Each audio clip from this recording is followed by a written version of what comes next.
it's easy to look at the good stuff that's later on and all the success, but really where you came from and how did you start was, I think, very important also. From kind of LA to go kind of, Sacramento then LA, I went to Santa Monica Beauty College.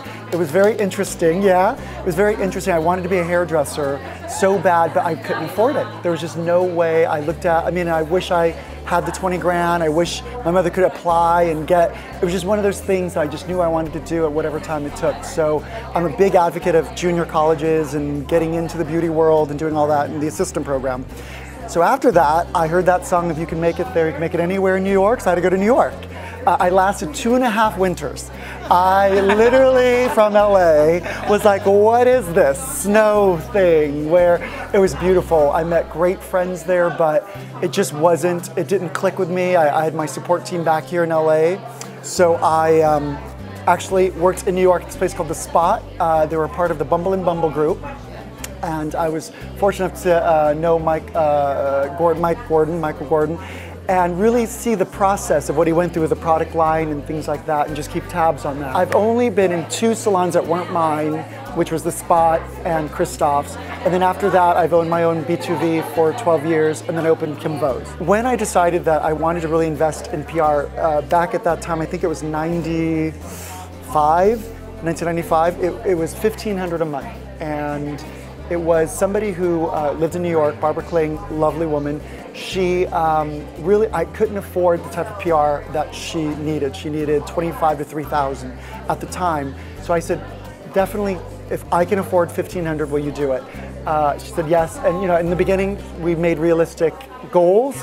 But what I find a lot of times with PR companies is they have such exorbitant amounts that they charge that there's something there for stylists, or something there that I don't think that people are tapping into. I myself have a PR thing for my company, but if you individually had a PR person representing you, they have to say where you're at.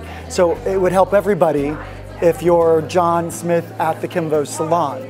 So I couldn't imagine me myself being against that unless it's a cell phone or I'm at, you know, I mean, so I think that sharing PR or PR agents was one of the things that I really can attribute a lot of these write-ups, a lot of these reality show things that came in. So I really thought that that was great that she was a visionary, she saw that process, and she gave us great PR that was realistic.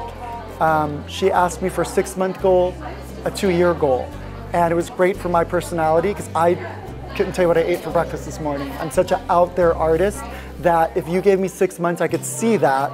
But if you told me 2 years to 5 years, oh my God. And going back to those little decisions, B2V was with a business partner of mine who was a lovely gentleman, Alberto Borelli. He knew the financing side. I had no clue how to balance my own checkbook. I just wanted to focus in on a client and not the sink, the plumber. And I knew those little decisions back then would really help build a brand, and I would eventually learn the finances, or at least I'd hire somebody with the finances. 5 years ago, well actually it's 7, but 5 years ago we're celebrating our Las Vegas salon. 7 years ago, there's a few people that came to me, executives from the Mirage MGM, and said, we're interested in you opening a salon. There's 4 other people that are huge names. Basically, it was like an interview, and I flew there, and it was like a bad Gap interview. They're like, tell us your weaknesses, tell us your strengths, and why should you be here at the Mirage? And it was one of those funny scenarios where I think innocence is bliss, but the one thing that I think resonated with them is not only the energy that I had towards it, but actually that I was close by, and I was willing to work. And like our guest speaker said, I think you need face time. As much as you can use a brand, in every one of my salons, I work 7 days a week. I touch every one of them because at the end of the day, from that success story, I was able to go to the montages, the 5-star montage. Alan and Susan Firstman are owners of that, and they would have dates with me. Literally, I call them blind dates.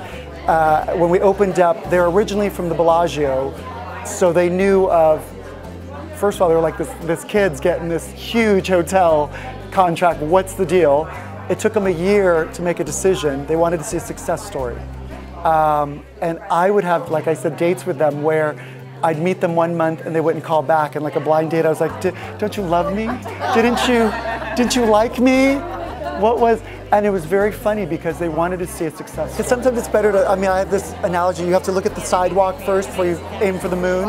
I want to aim for that moon, but it's so far from me that sometimes you disconnect when it's that far and it doesn't become personal. So I really had to make it personal before. Does that make sense? You know, and what works for somebody else didn't work for me.